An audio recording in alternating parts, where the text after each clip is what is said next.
Un anillo, cuando es sometido a presión radial en forma externa, de afuera hacia adentro, es susceptible a abollarse, a deformarse, mucho antes de alcanzar la capacidad máxima de tipo de material que estamos usando. Estas abolladuras van a limitar su capacidad de carga. A la presión que genera esta abolladura, esta deformación, este cambio de forma de la figura, por este efecto de la presión radial externa, se conoce con el nombre de presión crítica. La presión crítica se puede determinar, vamos a partir de la ecuación general de la elástica. Aplicándole esta ecuación vamos a determinar su carga crítica del pandeo.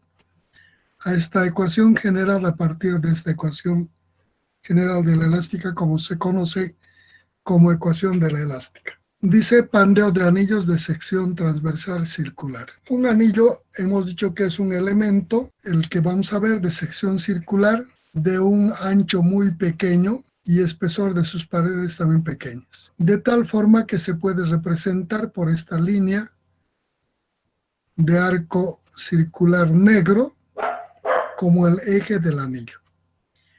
Si en este anillo, en este eje, de la línea media del espesor del anillo, le someto a la acción de una carga, de una compresión radial Q.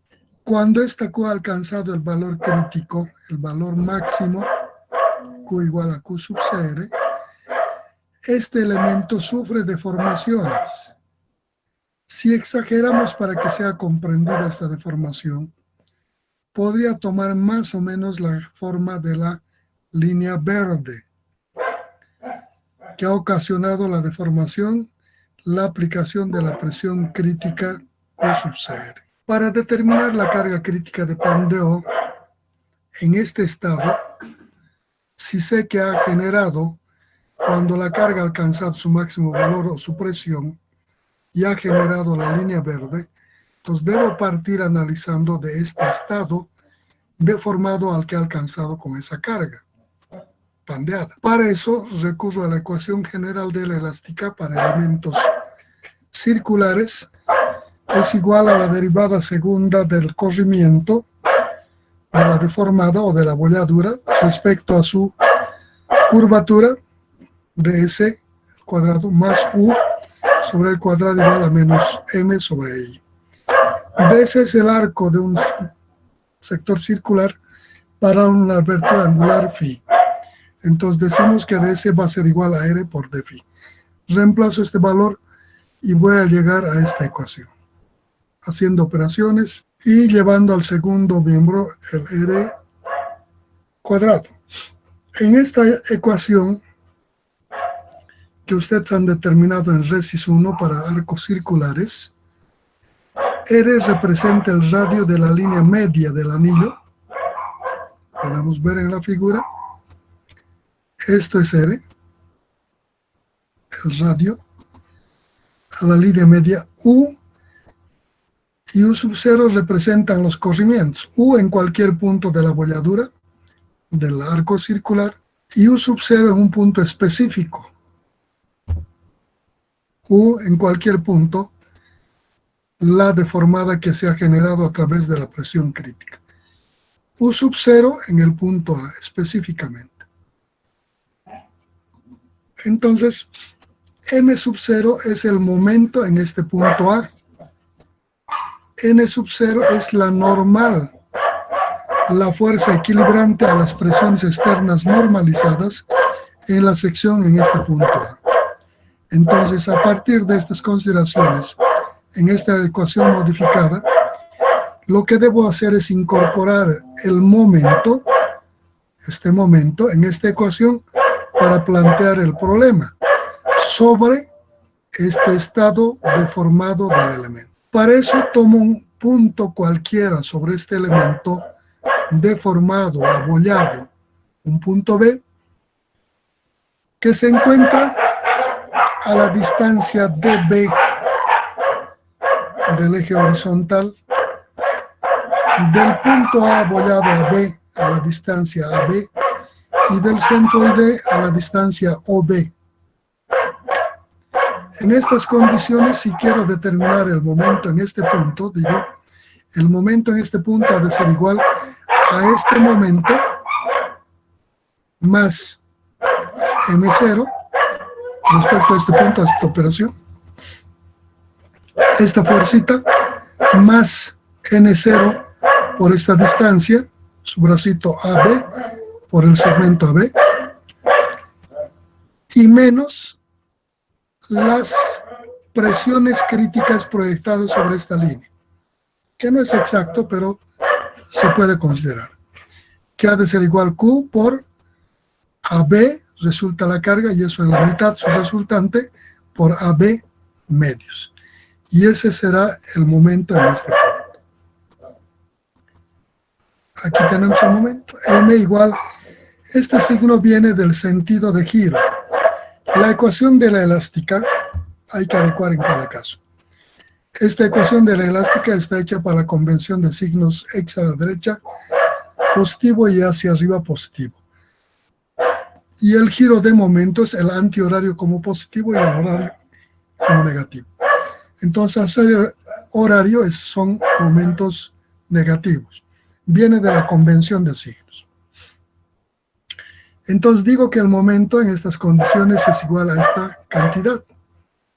Si yo veo en este momento, M0 es el momento en la sección A, para el punto A deformado. Este otro representa la normal.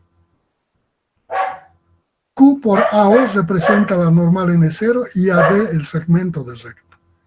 Más Q por AB cuadrado sobre 2 representa las presiones sobre la proyección de la recta AB, del segmento de recta AB. Un momento de esta naturaleza, si reemplazo en la ecuación, no voy a poder resolver porque están en términos de segmentos de recta. Si de alguna forma podría poner segmentos de recta en función de los corrimientos o las deformaciones U y U sub 0, podría plantear la solución de la ecuación. Para eso, vuelvo atrás y analizo este triángulo ABO. En el triángulo ABO hay dos triángulos rectángulos. El triángulo ADB y el triángulo ODB, con un lado común que es el DB o el BD. Si le aplico Pitágoras, digo que el cuadrado de esto, el cuadrado de BD, ha de ser igual al cuadrado de AB menos el cuadrado de AD. Por otra parte, a través del otro triángulo, este BO al cuadrado va a ser igual al BO al cuadrado menos DO al cuadrado. Si igualo estas dos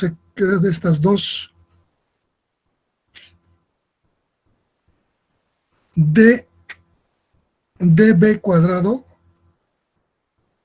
en función del triángulo de la izquierda, en función del triángulo de la derecha, y estos términos son iguales. Entonces digo que este AB cuadrado menos AD cuadrado es igual a BO cuadrado menos DO cuadrado. De esa igualdad despejo esta cantidad. Busco y encuentro esta cantidad. AOAD menos AB cuadrado sobre 2. Y lo que queda dejo en el segundo miembro, como esta.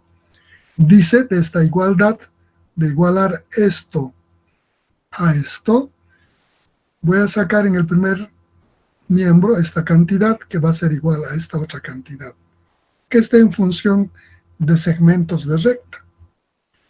Si analizo la figura AO, es el estado deformado del arco en el punto A, y BO representa el estado deformado en el punto B.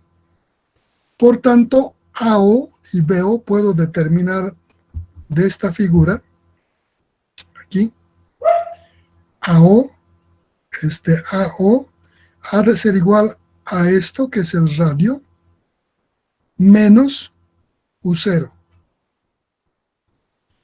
BO ha de ser igual al radio más Esto que en términos generales llamo más menos u. Elevo al cuadrado, aquí tengo, elevo al cuadrado a O y esta cantidad de O, y desprecio las cantidades de los elementos de corrimiento al cuadrado. U0 es una cantidad muy pequeña, aun cuando en la figura mostramos cantidades grandes solo para poder ver y analizar para su comprensión. Estas deformaciones son cantidades muy pequeñas, casi imperceptibles al ojo humano. Por tanto, una cantidad pequeña elevada al cuadrado se hace aún más pequeña. ¿No? De esta condición, de este elevar al cuadrado estas cantidades, voy a decir que esta cantidad va a ser igual, esto ha de ser igual a esto, R que multiplica R0 menos 1. Y así he puesto el momento en función de los corrimientos o de las deformaciones en el punto A y en el punto B. Entonces, este momento reemplazo en esta ecuación. Y luego en la ecuación de la elástica, donde dice derivada segunda de U respecto a phi 2 veces más U igual a esta cantidad M0 Q que multiplica a este momento. Y tengo la ecuación planteada de la ecuación diferencial.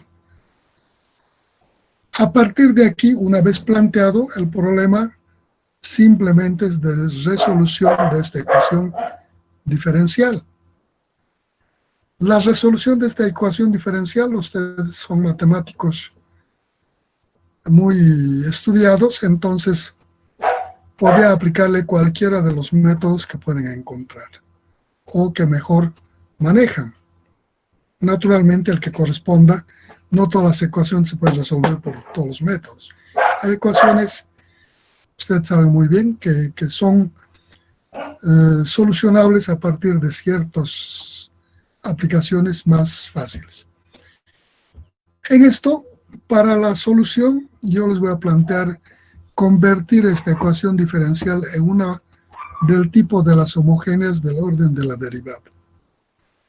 Para eso lo que voy a hacer es hacer operaciones y llevar al primer miembro todo lo que esté afectado por U y dejar toda la otra parte constante en la parte de la derecha. Aquí está. Y llego a esta ecuación haciendo esas operaciones. Derivada de U, derivada de segunda U respecto a phi 2 veces más 1 más QR cubo sobre EI, que multiplica U, igual a menos M0 R EI más QR cubo U0 EI. Tengo una ecuación. En esta ecuación, si yo quiero resolver, debo poner en el formato de las ecuaciones homogéneas del orden de la derivada, del segundo orden. Entonces, para eso, este coeficiente de U le nomino beta cuadrado. Digo, beta cuadrado igual a 1 más QR cubo sobre I. Reemplazo en esta ecuación y mi ecuación se va a convertir en esta. Derivada segunda de U respecto a phi 2 veces más U por beta al cuadrado menos M0 por R sobre I más QR cubo U0 sobre I. Esta ecuación es del tipo de las homogéneas de segundo orden, que tienen una solución particular y una general. Para el problema en cuestión, en estudio, la solución general nos dará un valor bastante para su aplicación. Entonces digo, la solución general de esta ecuación homogénea de segundo orden es igual a la primer constante, como es de segundo grado, la primer constante, por el seno de la nueva variable, beta, por la variable angular, más la segunda constante por el coseno de la nueva variable, por su variable angular, más este término sobre beta cuadrado. Tengo la solución.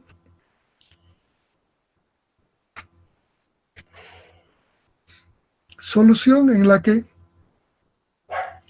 para determinar la elástica o la carga crítica de Pandeo, naturalmente primero la elástica y luego la carga crítica de Pandeo, necesito determinar estas constantes de la solución de la ecuación diferencial, A y B. Para eso necesito dos condiciones de borde o entorno. Voy al estado deformado y en este estado deformado de la línea verde puedo hacer algunas aseveraciones. Por ejemplo, en este punto. Este es un punto de máximo, es un punto de inflexión, de cambio de sentido de curvatura. Viene la curvatura de abajo en ese sentido, llega al punto A y cambia al otro lado. Por tanto, es un punto de máximo. Un punto para tomar en cuenta. Toda vez que encontramos un punto de máximo, un punto de inflexión, significa que en este punto su pendiente es cero. Eso implica que la derivada de esa ecuación en este punto, cuando phi es cero, debe ser cero. Otro punto llegó aquí. Este punto también es de máximo, también es de inflexión. Por tanto, su pendiente también es cero. La derivada de esa ecuación, cuando phi es pi medios, también es cero. Dos condiciones que puedes resolver. Voy. Aquí está, de las condiciones de borde. Derivada de u respecto a x en phi igual a 0 debe ser igual a 0. Entonces derivo esto, reemplazo phi 0 y de ahí saco que a es 0. El seno, los valores de seno se van a hacer 0. Al derivarse esto se va a convertir en seno, este término se va a hacer 0 y me va a quedar esto. Y este es constante, por tanto 0. Y de ahí saco que a es 0. Reemplazo aquí el valor de a, 0, y tengo que mi ecuación es u igual a más b coseno de beta phi más este término. Ya no hay este término, porque esto es 0. Le aplico la segunda ecuación a esa ecuación, derivo esto, y digo que en phi igual pi medios, esa derivada va a ser igual a 0. De eso, haciendo operaciones, voy a llegar a este término. Derivada de u respecto de x en phi igual pi medios, dice que va a ser igual a menos b por beta por seno de beta pi medios igual a 0. Para encontrar la solución, debo analizar la función seno. ¿Cómo se comporta la función seno? Voy a ver cómo esta variación, de qué depende para que se haga 0 y cumpla la condición. B es la constante de la solución de la ecuación diferencial. Por tanto, no sé si va a ser 0 o va a ser diferente de 0. No podría asumir que es 0. Probablemente sea diferente de 0. Entonces no puedo asumir que sea 0. En el entendido de que sea diferente de 0. Beta es la nueva variable que he incorporado a un coeficiente de u. Aquí. Beta cuadrado a 1 más q r cubo sobre i. Y beta nomás va a ser a la raíz de esto. Analizo este término. 1 es un valor numérico, es 1, más la presión. La presión siempre va a ser diferente de 0. Solo es 0 en un elemento descargado. No me interesa analizar un elemento descargado. ¿De qué me sirve analizar un elemento descargado si lo que quiero es saber cuánto puede soportar de presión radial ese anillo? Entonces sí es diferente de 0 en este problema. R es el radio medio. Toda vez que hay un anillo, sí hay un R. Solo no hay R si no hay anillo. E es el módulo de elasticidad que representa una característica físico-mecánica del material del que está hecho el anillo. Tiene un valor. Todos los materiales tienen un módulo de elasticidad. Y representa la inercia de ese elemento. Todo elemento que tiene una forma, unas dimensiones, sí tiene un momento de inercia. Por tanto, el término beta no puede ser 0. Siempre va a ser diferente de 0. Dos cantidades diferentes de 0 multiplicadas nos van a dar un valor. multiplicado por una función, solo nos van a dar 0 si la función nos da 0. Entonces, la única posibilidad para que se cumpla esto, que la función seno se haga 0. ¿Para qué valores se hace el seno 0? ¿Cómo es la gráfica de la función seno? Si yo trazo una línea, parto aquí, el seno parte aquí, así, un arco para pi, otro arco para pi, otro arco para pi, otro arco para pi, y para cada pi se hace 0. Pi, 2pi, 3pi, 4pi, 5pi, 6pi, 7pi, se hace 0, el seno. Tiene infinitas soluciones, pero de todas estas, hay una sola que resulta siendo el valor correcto. Y eso puedo determinar a partir de observar el comportamiento del estado deformado del anillo y la función seno. Para eso me voy atrás y aquí tengo el estado deformado. Esto es la función seno. Solo que aquí, en vez de ir allá, esto puede venir así. Y entonces, aquí es pi, aquí es 2pi, 3pi, 4pi y la función 0. De esto, para la abertura pi, esta es la función de la deformada. Esto es lo que corresponde.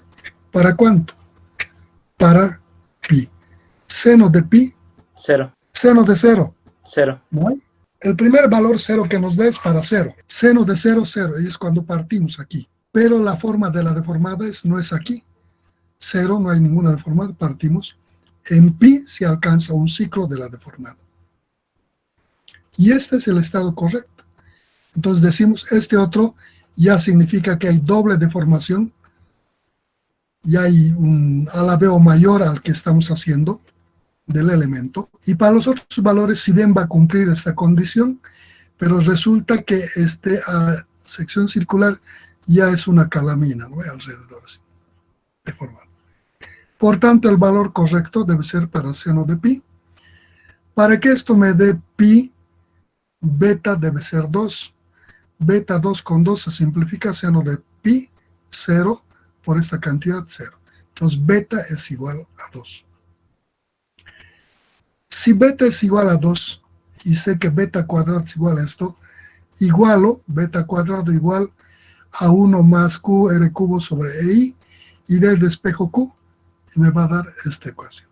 Y tengo la ecuación de la carga crítica de Pandeo para un elemento anular. Dice la carga crítica es igual a 3EI sobre R cubo, donde E es el módulo de elasticidad del material del que está hecho el anillo, la inercia de la sección, y R es el radio medio de la sección circular que rige al anillo.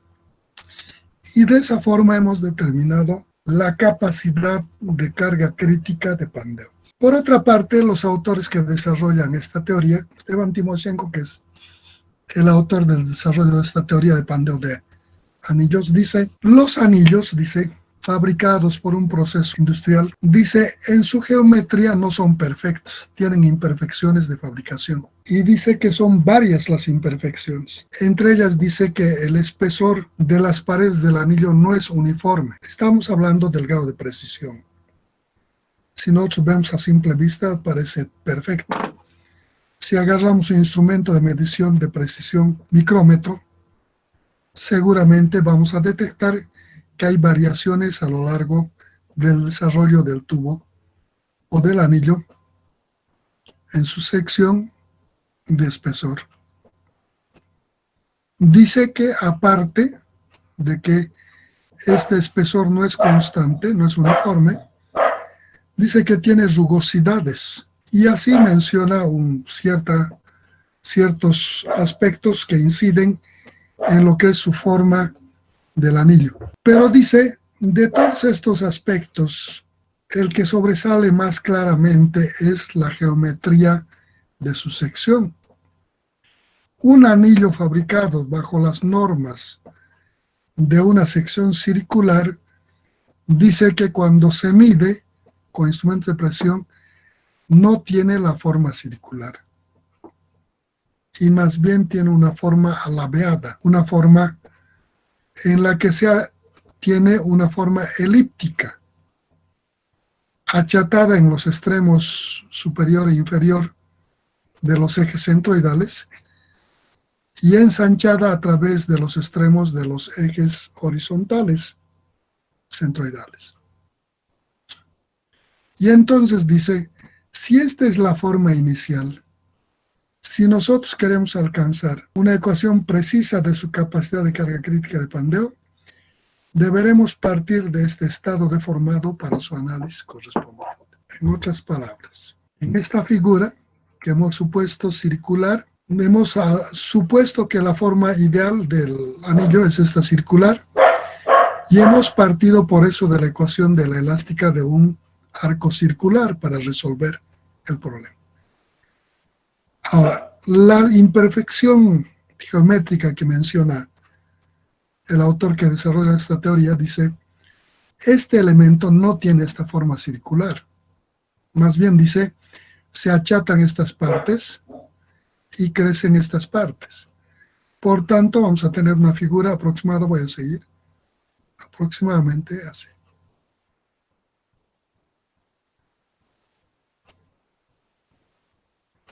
Elíptica. Como si le hiciera echar esta línea verde. ¿Qué implica esto? Que para determinar la carga crítica de Pandeo, debo partir de esta forma, aplicarle la presión en esta forma y ver cómo va a incidir esta presión en la deformación por efecto de la presión, porque hasta aquí la geometría es por deficiencias constructivas.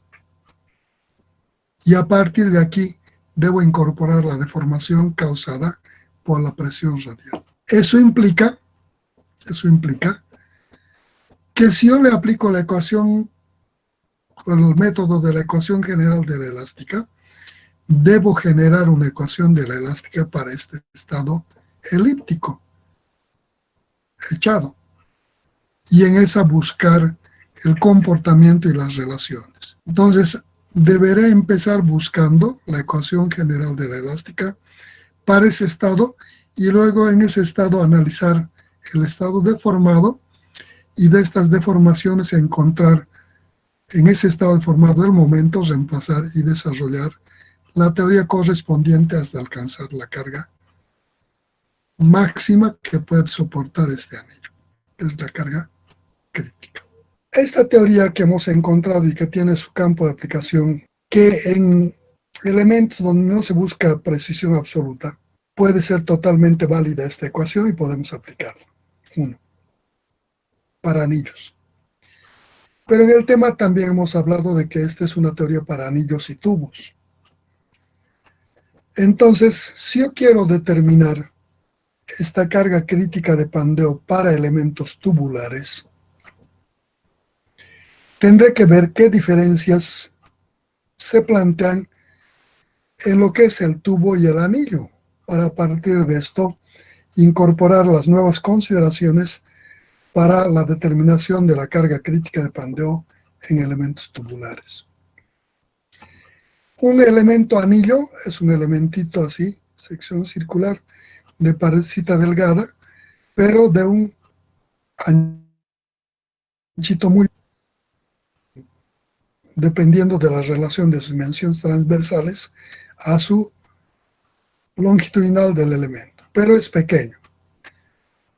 Este hecho de que sea pequeño en su longitud el anillo hace que las cargas aplicadas en su parte de su línea media de su diámetro del espesor del elemento también representa la línea media entre el ancho.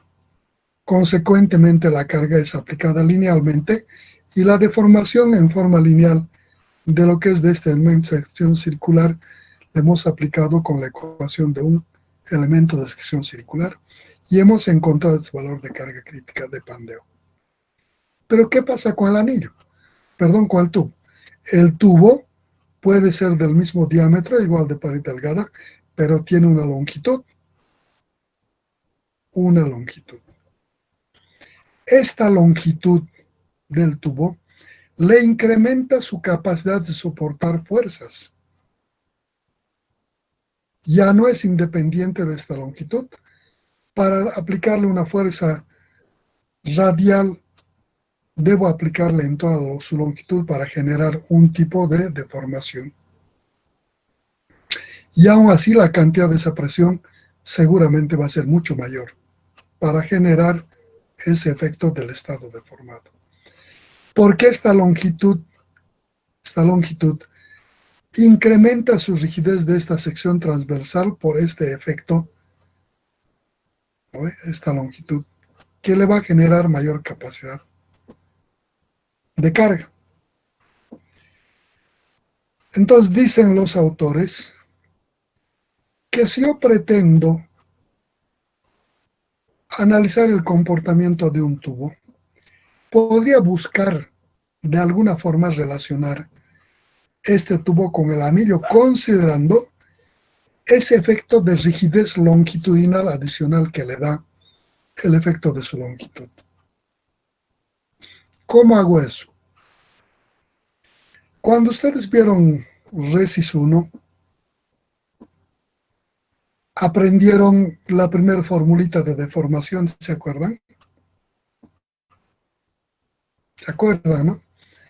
Un elementito colgado, le estiraban, y este elemento que originalmente era de longitud L, debido al estiramiento, su nueva longitud era L más delta L. Y ese delta era lo que había deformado. Pero en este elemento que colgaba, así, le alargaron. Si bien ha incrementado su longitud, la cantidad de material que tenía este elemento inicialmente no cambia.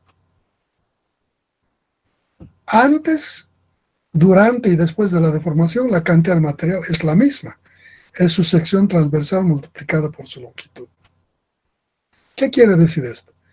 Que cuando este elemento le he deformado longitudinalmente, estirándolo o si quieren comprimiéndolo, el elemento si se alarga, significa que transversalmente ha disminuido de diámetro, porque se ha adelgazado.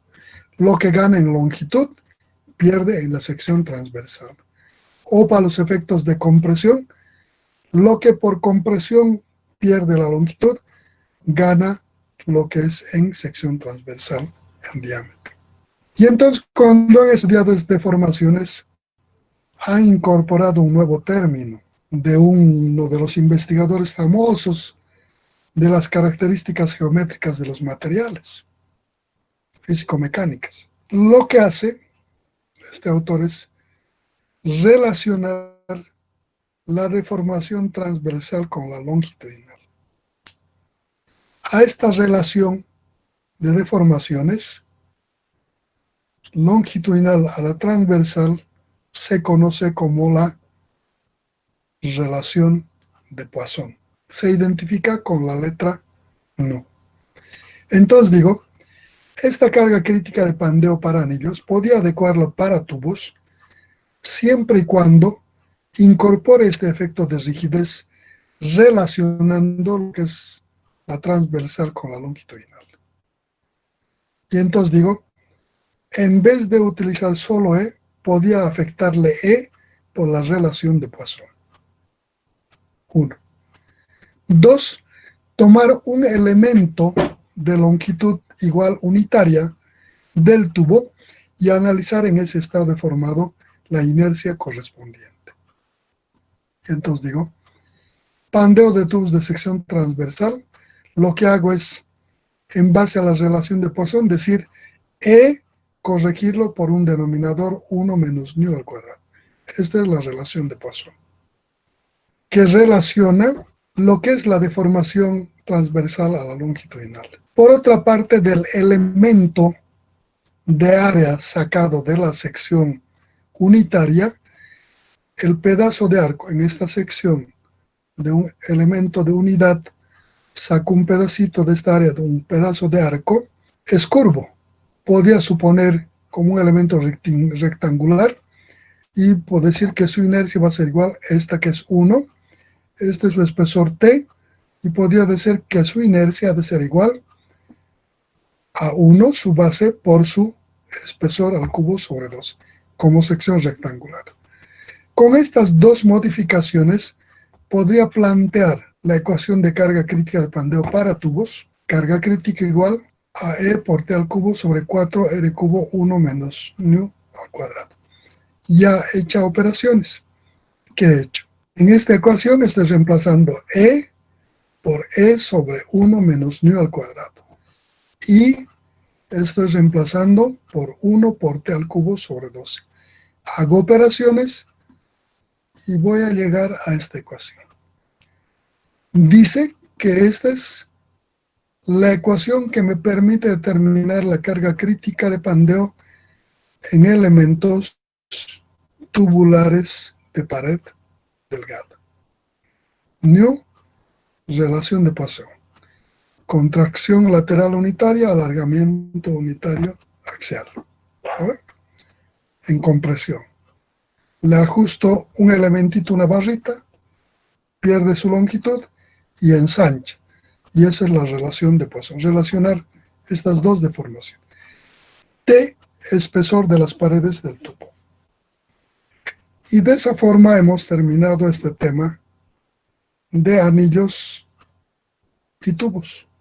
Al momento de hallar la ecuación del Pandeo de anillos de sección transversal circular, ¿por qué en la gráfica, o sea, tomamos como que las cargas que están alrededor del anillo lo deforman de manera que la parte Y vaya, o sea, se deforme, o sea, se comprima en X y se tracciona en Y?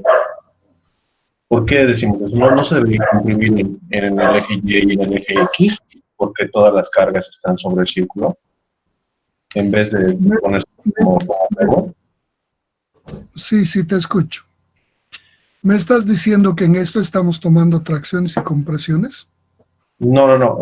Estoy diciendo que al momento de estas cargas, como están alrededor de todo el círculo, no deberían comprimir el anillo, o sea, volverlo en una sección circular más pequeña en vez de volverlo como un huevo. No, porque no disminuye. Si tú le apretas, si esto entra, ese efecto de esto que ha entrado, la longitud va a ser la misma. Es un elemento cerrado. Entonces, si esto le deformo, lo que esto entra debe salir en alguna parte y eso va a salir aquí afuera. No es un elemento cerrado. No va a perder su longitud este perímetro del círculo. No es una barra libre, ¿no? Claro, habrán algunas disminuciones mínimas en alguna parte, pero en general su comportamiento es más o menos esto. Esta deformación, por si acaso, es fruto de un ensayo de laboratorio. Estas teorías que ahora nosotros lo vemos tan simplemente, para generar este comportamiento han tenido que ensayar una cantidad apreciable de elementos anulares y ver cuál es la forma deformada que toman, ¿no? Las abolladuras que se generan cuando se le aplica presión radial sobre el elemento. Y de ese análisis, de ese ensayo de laboratorio, el autor saca que esta es la geometría que toma el elemento cuando se le aplica la carga crítica de Pandeo. Gran parte de estos comportamientos, en general, son estudios de gabinete, donde se prueba este comportamiento de este o de otro tipo de material, y a partir de eso se generan formulaciones incorporando hipótesis de estos comportamientos. ¿No? Ese es en general. Y en el diseño todavía es más grosero, ¿no? Entonces en el análisis hay que llegar más o menos a las formas más aproximadas. En el diseño, en cambio, ¿qué se pone? Se mayora las cargas y se minora la capacidad de la resistencia, aunque las normas naturalmente los camuflan y no te dicen de frente que es mayoración de cargas y minoración de esfuerzos. Dicen los coeficientes, ¿no?, para diseño en todos los materiales, que son fruto también de estas investigaciones. Matemáticamente es difícil demostrar un comportamiento cuando no se sabe cómo va a generarse ese nuevo estado, ¿no? Si podemos graficar de cualquier cosa, eso es factible demostrar, pero a partir de ciertas suposiciones que tomamos. Entonces aquí lo que está suponiendo es que este es el estado deformado. Si le cambio este estado deformado, naturalmente mi condición de análisis puede obedecer en general a los mismos principios, pero quién sabe me salgan otras cosas, ¿no?